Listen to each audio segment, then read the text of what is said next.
आज की स्टडीज के इस लेक्चर में बात करेंगे दहेज उत्पीड़न के मामले की, जिसे आप 498A या फिर BNS 85 के नाम से जानते हैं। अगर आपके ऊपर ये मामला है तो आप किसी भी स्टेज पर किसी वक्त आप इस केस को डिसमिस करवा सकते हैं, लेकिन आपको ये नियम पता होगा तो आप इस केस को तत्काल प्रभाव से रद्द करवाने का प्रयास कर सकते हो और ये केस उसी वक्त रद्द हो सकता है। हाल फिलहाल में यानी कि प्रेजेंट में एक ऐसा ही जजमेंट देखने को मिलता है जो कि दिल्ली हाईकोर्ट की तरफ से है, जो कि 30 मार्च 2026 को आता है।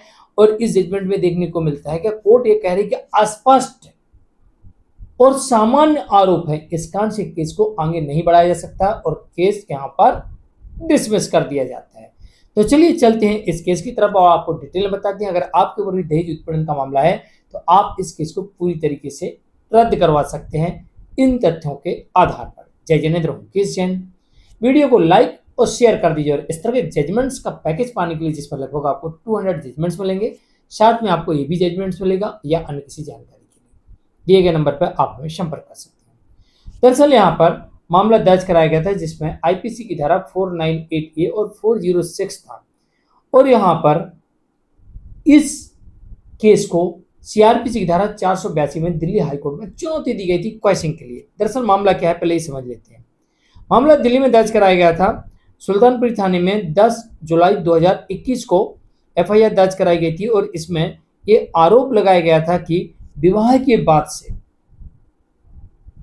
ननद के भाई और ससुराल वाले हिंसा करते थे, दहेज की मांग करते थे। हिंसा करते थे, दहेज की मांग करते थे, यानी मारते थे, पीटते थे, गाली गलौज करते थे, हिंसा हो गई, दहेज की मांग करते थे। 406 है तो ये भी आरोप होगा पति के ऊपर। क्या उन्होंने स्त्री धन रख लिया, छीन लिया, छुड़ा लिया, ये भी होगा।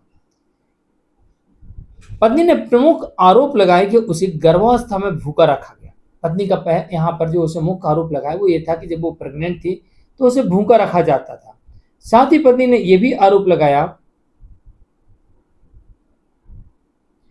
कि जब वो द्वारा गर्भवती हुई, जब 2020 का साल था, लॉकडाउन चल रहा था, उस समय जब गर्भवती हुई थी तब उसके साथ मारपीट की गई थी और उसे घर से बाहर निकाल दिया। अब इसके अलावा ये भी आरोप लगाया गया इस मामले में कि इस मामले में ये भी आरोप लगाया गया कि जो ननद है, ननद इन सब में शामिल थी।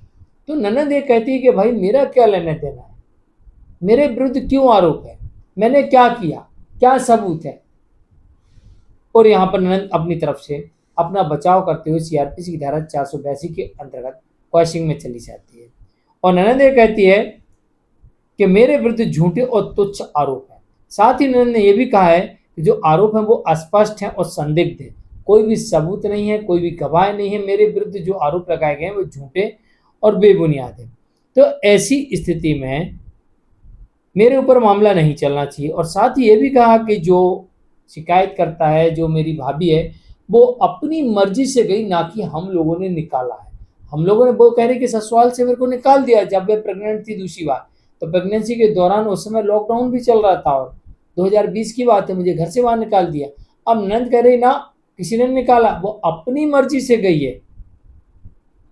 और ये भी कह रही है इस मामले नंद के कि बिना किसी ठोस कारण के केवल सामान्य आरोप के आधार पर परिवार के सदस्यों को समन करना प्रक्रिया का दुरुपयोग होगा, इस कारण से इस केस को रद्द कर दिया जाए।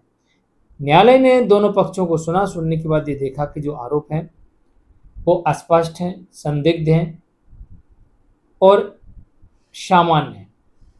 इस वजह से ननद के ऊपर ट्रायल नहीं चलाया जा सकता है और इस कार्रवाई को तत्काल प्रभाव से कोर्ट ने रद्द कर दिया।